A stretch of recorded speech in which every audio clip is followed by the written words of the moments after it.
महाराष्ट्र आणि कर्नाटक सीमेवरील नागराळ हे एक छोटंसं गाव, तालुका चिकोडी, जिल्हा बेळगाव. शिरगाव येथील श्री लक्ष्मी मंदिरापासून पूर्वेकडे अर्धा किलोमीटर अंतरावरील सुमारे 26 एकर 4 गुंठे शेतजमीन आपल्याला पाहायला मिळते.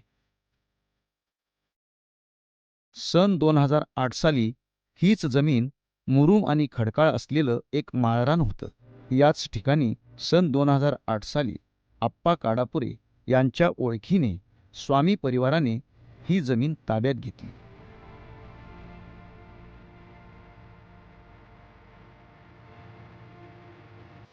आज 2024 हे साल उजाडत आहे.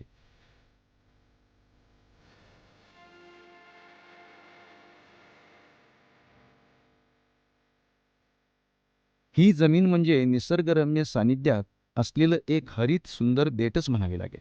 म्हणजेच श्री मल्लिकार्जुन स्वामी आणि सौ श्वेता स्वामी कठोर परिश्रमाने या लक्ष्मीनारायणाच्या जोडीने या माळरान जमिनीला हिरवा शालू परिधान केलेला आहे.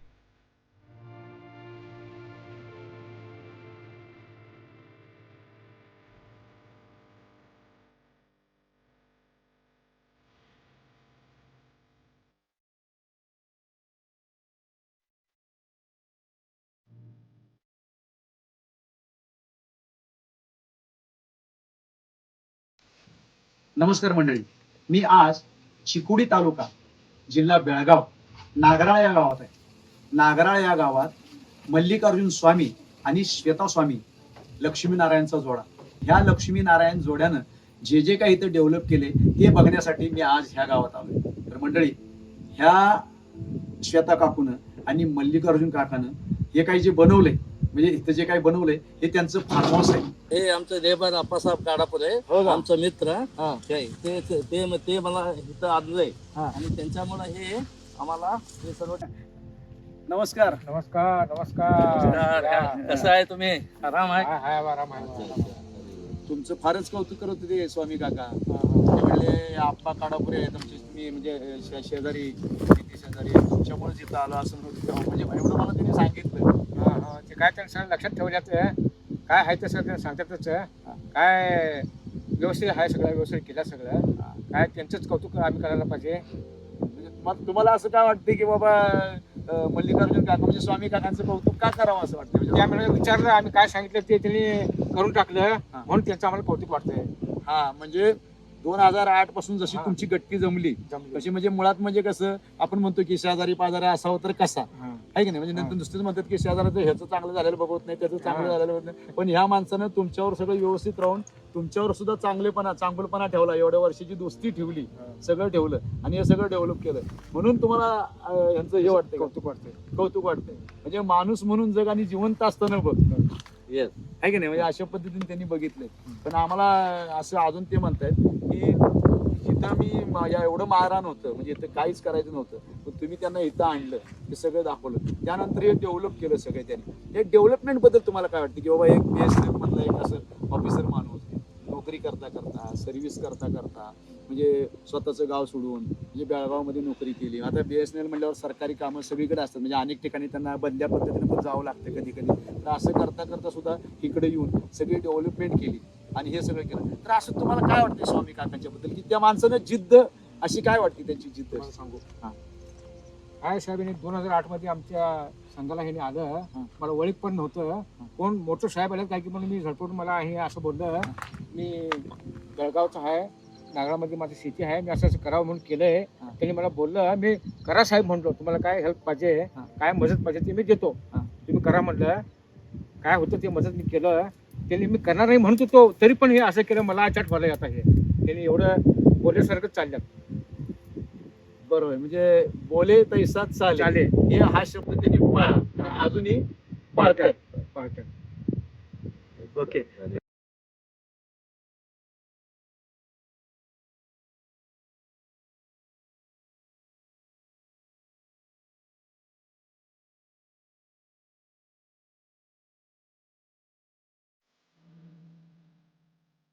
येथे संपूर्ण पाईपलाईन 5 बोअरवेलद्वारे आणि ठिबक सिंचनाद्वारे प्रत्येकी 21/2 कायमस्वरूपी डिस्चार्ज केला आहे.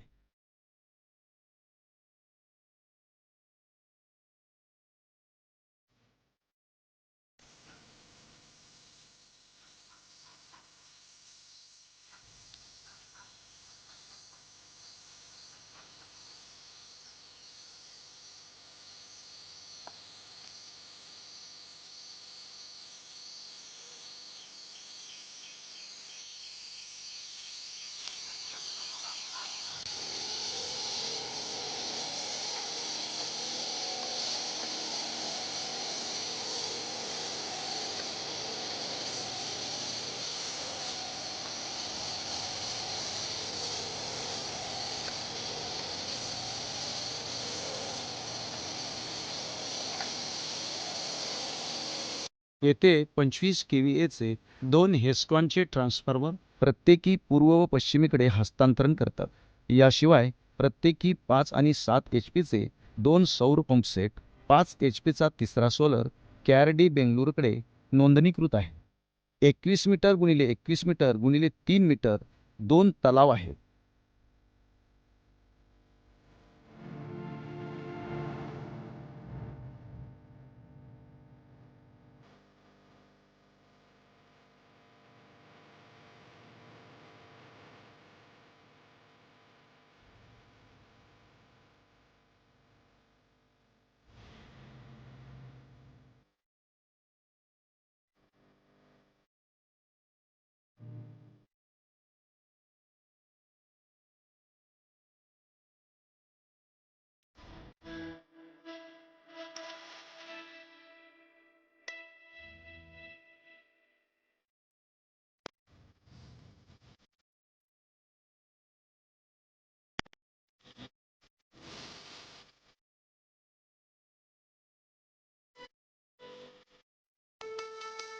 तसेच 2 एचपी सनमर्सिबल पंपसेटसह 5 एचपी सनमर्सिबल पंपसहित एक खुली विहीर देखील आहे. 9 एकरात ऊस.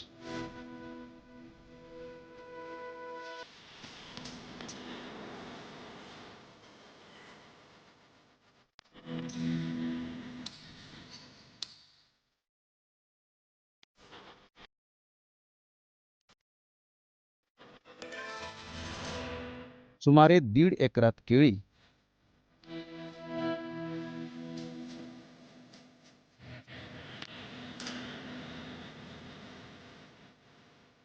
1.5 एकर नारळ.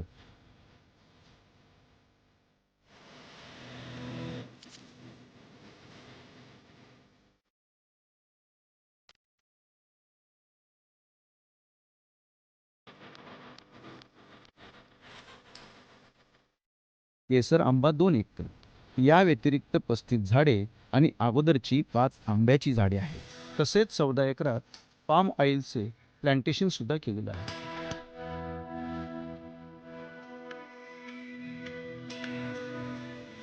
1.5 एकर पेरू.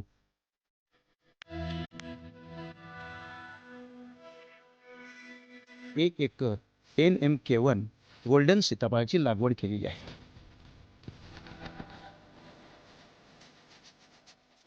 तसेच 150 शेवग्याची झाडं आहेत. शिवाय 3.5 एकर डाळिंबाची झाडं आणि 250 देशी लिंबूची झाडे लावली. इतकंच नव्हे तर बॉर्डरला सुमारे 2,500 सागवानाची झाडे आहेत.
फर्स्ट क्लास पैकी श्वेता काकून बनवलेल्या जेवणाचा आपण आस्वाद लुटला, निसर्गासंकट आपण आनंद लुटला. जवळजवळ 26 एकरामध्ये आपण फिरून आलो आणि मल्लिकार्जुन काकांनी, आप्पांनी म्हणजे काडापुरे यांनी सगळ्यांनी आपल्याला शेत फिरवून दाखवलं. आता तिथे त्यांनी काय काय डेव्हलप केले हे सुद्धा आपण बघितलं. पण मंडळी, हे सगळं करता करता आपण सगळ्यांची मुलाखत घेतली. तुम्ही श्वेता काकूंची सुद्धा आता मुलाखत बघणार आहे, कशी डेव्हलपमेंट केली. पण तरी सुद्धा एक व्यक्ती राहिली, ती म्हणजे मल्लिकार्जुन काकांचा धाकटा मुलगा अनिकेत स्वामी. तर अनिकेत माझ्या बरोबर आहे आता. तर अनिकेतला तुम्हाला असं विचारावं असं वाटतंय की या सगळ्या डेव्हलपमेंट बद्दल आई आणि बाबांच्या बाबत तुझं मत काय? समजा काय बोलायचं काय शब्द नाही आहेत. 15 वर्ष फार त्रास घेऊन सगळं केलं. म्हणजे मी राईट फ्रॉम स्टार्टिंग पासून बघतो की कसं होतं, ते कसं केले. ते तसं ओव्हरऑल कसं बघितलं तर एकदम आनंद वाटतो. ते केले 15 वर्ष त्रास दिलं, आनंद वाटतो.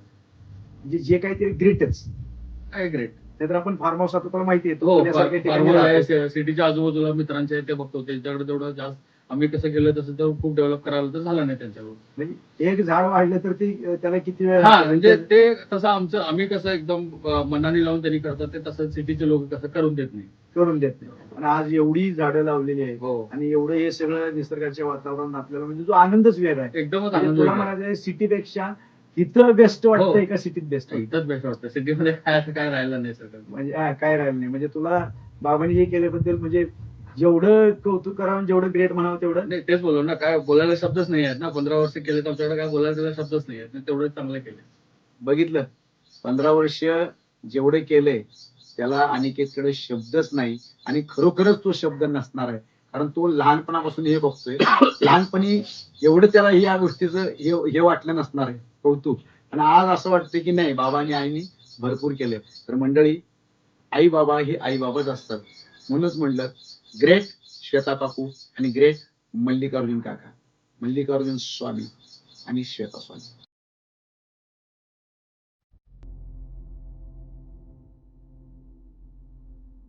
बीएसएनएल मध्ये काकांनी नोकरी केली. मग ती नोकरी पण सांभाळायची काकाची, तिथली 2 मुलं पण तुम्ही त्यांची शाळा सांभाळायची आणि त्यातनं हा व्याप तुम्हाला वाढून ठेवलाय. तर कसं कसं तुम्ही केलं सगळं?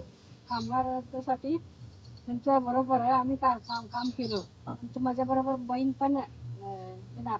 म्हणजे बहीण पण कधी कधी यायची. कधी मग त्यावेळी म्हणजे वातावरण असं भीतीचं होतं. मग तुम्हाला असं भीती वाटत नव्हती का? भीती वाटत ते बहिणीला घेऊन आलो. हा, म्हणजे भीती वाटली की ते होय. बहिणीला घेऊन यायचं. बहिणीला. कारण नेहमी असं म्हणायचं येतं, समजा काकाचा मित्र परिवार मोठा आहे, मग काकांचे असं म्हणजे स्वभाव पण असा आहे, मग तुम्हाला तर घरी स्वयंपाक करायला लागायचं, 2 मुलांच्याकडे पण बघायचं, शिक्षण, एक मुलगा अमेरिकेला आहे, होय. आता अनिकेत इथं आहे. म्हणजे सगळं करता करता तुम्ही मुलं पण चांगली शिकवली, त्यांना पण सगळं केलं. आता अमेरिकेचा मुलगा तरी येऊन काय इथं बघणार नाही, तो नाही, तिथं डेव्हलप झालाय. नाही मग बघणार. ते सुद्धा तुम्ही कष्टच केलं. होय, कष्ट केलं. हा, मग आता हे सगळं तुम्ही इथं केलं म्हणजे त्यांच्या परीने ते शिकले, मोठे झाले, त्याचा काय होय, मुद्दा मोठे नाही. झाले. पण आता तुमचा काकांचा स्वभाव असा आहे, म्हणजे मला असं वाटतं की आता समजा आता मी घरी आलो तर काका तुम्हाला सांगत नव्हते का 4 मित्र येणार आहेत, स्वयंपाक कर. सांगतात. हा, आणि काय? आम्ही पण केलंय. म्हणजे तुम्ही एकंदरीत काकांना साथ दिली आणि काकांना साथ दिलीमुळे हे सगळं उभं राहिलं. काका, तुमचं म्हणणं काय? काय नाही, आता आमच्या तापत्रामध्ये, आमच्या दृष्टिकोनमध्ये आमचाच विचार करतो. ह्यांचा आम्ही कधीच विचार करत नव्हतो. का म्हणजे मला एक जिद्द होतं, हे सगळं डेव्हलप करायचं, चांगलं करायचं, सर्वांचं मन आवडासारखं, त्या कडापासून ह्या कडापर्यंत एक हिरवी सारी या जमिनीला चढवायचं म्हणून माझं एक ध्येय होतं. त्याला सर्व मला आमच्या मिसेसनं साथ दिली. काय आम्ही पहाटे 3 वाजता बेळगावमध्ये उठून इथं, अजून आमचं लेबर लोक अंतरून उठत नव्हते, त्यावेळी आम्ही इथं आलेलो आहे. ते स्वयंपाक वगैरे करून इथं करून संध्याकाळी 7 पर्यंत राहून परत गेलेले आहे. तर 7 पर्यंत काम करून नंतर बस घेऊन आणि चिकोडला जाऊन आणि एक बस घेऊन ते बेळगावला 11ला गेलो. रात्री 11 पर्यंत येऊन म्हणजे रात्री 11 पर्यंत तुम्ही जायचं. 11 पर्यंत गेलो. हो. तुम्हाला खरं सांगू का, एखाद्या पुरुषा पाठीमागे एखादी स्त्री असती, ती तुम्हाला पुन्हा एकदा इकडे उदाहरण बघायला मिळालं. आणि दुसरी गोष्ट, नातेवाईक पण आपले असावेत. जसं आपली बहिणी म्हणतात, म्हणजे बहीण सुद्धा, बहिणीची माया बहिणीबरोबरच असते. तसं ही ललिता मावशी पण त्यांची बहीण आहे. पण ललिता मावशी थोडंसं म्हणजे ते कन्नड बाउंड्री, हे तसं गाव कर्नाटक आणि महाराष्ट्र बाउंड्रीवरच आहे जवळजवळ आसपास, त्यामुळे त्या जरा जास्ती कन्नड बोलतात. ನಮ್ಮ ಅಕ್ಕ ಒಬ್ಬಕ್ಕೆ ಬರ್ತಿದ್ಲು. ಅಕ್ಕ ಒಬ್ಬಕ್ಕೆ ಬರ್ತಿದ್ಲು, ಆಕಿ ಹೆದರಿಕೆ ಆಗ್ತಿತ್ತು, ಅದಕ್ಕೆ ನಾವು ಬರ್ತಿದ್ದೆವು ಅವ್ರ ಜೊತೆಗೆ. हा, म्हणजे काय म्हणल्या की भीती वाटली की ते. भीती वाटली. माझ्या बरोबर आहे येतो म्हणजे. हा, म्हणजे तुम्ही साथ दिल्यामुळं हे सगळं आता ओके वाटलंय आहे की नाही. म्हणजे त्यांनी सुद्धा साथ दिली. आता तुमचंही पण त्यांचं पण कौतुक करण्याचं काय, जेव्हा जेव्हा हे वाटलं की श्वेता काकूला की आपल्या बहिणीला बोलवावं, तर तेव्हा तेव्हा ही ललिता काकू, ललिता मावशी त्यांच्यावर आलेले आणि तिने सुद्धा थोडाफार हातभार लावलाय. ह्या ज्या 26 एकर शेतीला जसं काकांनी म्हणले की मी हिरवी साडी नेसवली आणि त्यातच आनंद आहे. मंडळी, कुठलीही गोष्ट केल्याशिवाय होत नाही. काकूच्या डोळ्यात आज आनंदाश्रू आले. कारण का तर एवढा खर्च करून 15 वर्षामध्ये ही 26 एकर शेती इतकी डेव्हलप केली आणि जो काही खर्च आला तो कधीही ह्या आमच्या काकांनी म्हणजे असं नैराश्य असं कधीच विचार केला नाही. तर काकूला सतत चल आपण करूया काहीतरी घडूया असं म्हणत काकांनी घडवलं आणि म्हणूनच ही दोन्ही जोडी एकदम ग्रेट.